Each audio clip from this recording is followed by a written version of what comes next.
Do you want to learn how to go from this to this? Hi, I'm Taylor and this is Bravely Beautiful. In today's video, I'm going to show you how to achieve a natural full coverage foundation look in just 5 steps. So let's get started. Okay, step number 1 has to be skin. Okay, you need your skin to be as healthy as possible. And yes, you can still have healthy skin and have acne. The point is that your skin is well hydrated and exfoliated. If you would like to know how to exfoliate your skin and you have acne, then check out my video on the best 5 face masks for acne. So I'm not going to go into this too much, but basically you need to make sure that you're exfoliating your skin routinely and that your skin is well hydrated. Even if you have oily skin, you still need to use at least a little bit of a moisturizer. No foundation is going to sit very well on dry or flaky skin. Foundation needs something to stick to, and that means your skin needs to have some type of moisture in it. Step number 2 is prime ? Not everyone needs a primer. Not everyone's going to benefit from a primer. I, for years, used foundation without any sort of primer. Now I kind of go back and forth on whether or not I use one. I have a few that I enjoy and I like, but I think if anything, it takes your foundation from like a 9 to a 10, not from a 5 to a 10.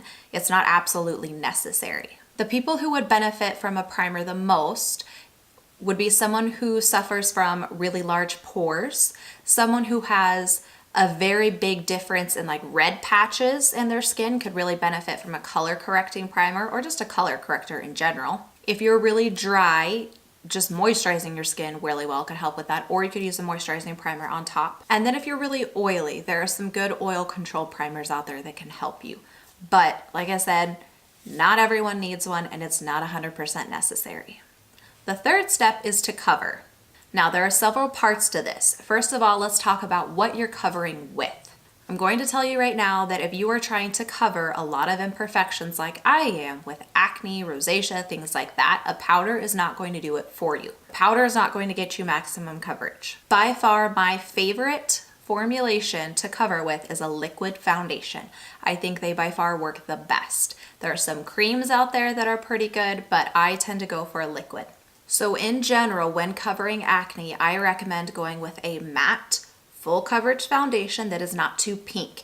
Even if you have a very pink skin tone, acne itself is pink and red, so you are trying to counter that pink and red color. So even though like my chest tends to run pink and the rest of my skin runs a little pink, to make my face match, I have to go with a liquid foundation that is either neutral or yellow undertones. The other thing that I like to talk about with foundation is try not to go too light. Too light will make you look sickly, it'll bring out the pink, and it's just not a good way to go. If you cannot find your exact shade, go a shade darker and then use a lighter concealer in specific places to lighten up your foundation. Do not go with a lighter foundation. And yes, I said matte foundation. Unless you have a very dry skin tone, matte foundations tend to work best for those of us with acne. And that's because a lot of times when you have acne, you have a lot of textural issues. And if you're using a foundation with shine or luminosity, it will highlight those textural issues on your skin. Let's talk about the method of application to use. I always use a makeup sponge. I know some people use a brush. I think it's not a great idea for those with acne. When you're doing foundation and you have acne, if you use a brush and you're brushing, you're trying to buff it in, acne does not absorb or take in foundation well. It really just sits on top of active pimples. And when you're buffing, it tends to buff it off of those areas and doesn't tend to give you the maximum coverage on those areas. So I think your beauty blender works the best because you can use it in a stamping motion all over your face and just press it in rather than buff it off those areas. The last part of this is blend out the edges of your face and anywhere with little hairs with a brush. I use this brush from Real Techniques. This is their expert face brush, and I just go around my hairline and my eyebrows, around the mouth to really make sure, that full coverage foundation is blended in. The idea is that you want to get the most coverage you can out of your foundation while still looking natural so that you have less concealing work to do, because that's the time consuming part, is when you have to do detailed concealing. Step 4 is concealing. Now I'm going to show you what has made the biggest difference in concealing for me and helped reduce the time it takes me to conceal drastically. And that is this brush from Sephora. I own 2 of them now. and all the writing's rubbed off, but it is the Pro Airbrush Concealer from Sephora. Now, this is beautiful for doing concealing work for things like pimples. It's small enough. It has a dome shape to it, so it will blend out that concealing spot because this holds the color in there and then this blends around that area. I don't know if that makes sense. In the demo, you'll see that it just makes it so much easier. I literally just stamp, stamp, stamp, stamp, stamp wherever I've done the concealing work, and it makes it so quick and so easy and blends it out for you. So I always have one of these because it makes such a difference. Make sure that your concealer matches your foundation, because if it's a different color, it's just going to draw attention to that spot. And again, it shouldn't be pink toned because your breakout is already pink toned. It should be neutral or yellow like your foundation. The other thing I like to talk about with concealing is make sure you're paying attention. Is what you're trying to conceal texture or is it color? If it's color, we can cover that and we can perfect that.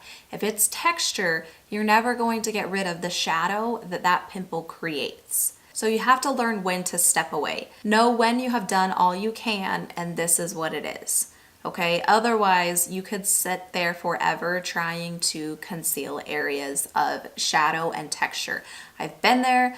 I deal with really bad breakouts. I know what that's like, but it comes to a point when you've done everything you can and you have to step away. There was one other tip I wanted to talk about, and that is with open breakouts. Sometimes when we wash our face, you know, you had a whitehead or whatever and it popped, and now that's kind of an open area and you're trying to do your foundation, and foundation is not going to stick to an open area like that. So what I do is I do my whole foundation. I conceal every area except that area, giving that area a chance to dry. And I will put on a like drying pimple cream, something that's clear to let that kind of dry, one that peels off. And then when I've done everything else and that's kind of dried, I'll peel off that little bit, or if it has settled in well, I'll leave it and then I'll conceal on top of it when it dries.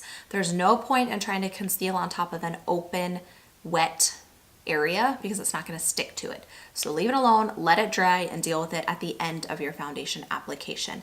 And then you'll conceal it the same way you conceal the others once it dries. The last step is to set. You have to set your foundation when you're doing all of this concealing work.